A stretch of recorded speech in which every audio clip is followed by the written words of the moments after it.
In this video, I'll show you how to add BNB BEP20 to Trust Wallet. So to do this, just go and open up Trust Wallet, and then in the top right, click on the two circles. And once you do that, it will take you right here to Manage Crypto. Now what you want to go and do here is just click on the search bar and search for BNB. And here you'll see a bunch of BNB options. Now you want to select, in this case, the second one that says BNB Smart Chain, because that is the BEP20 network.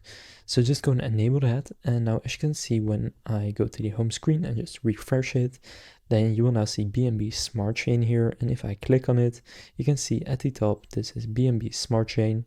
And now once you click receive, you can now actually go and receive it. And this is the BEP20 network. So now you know how to add BNB BEP20 to Trust Wallet.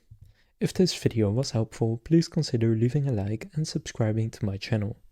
With that being said, I will see you in the next video.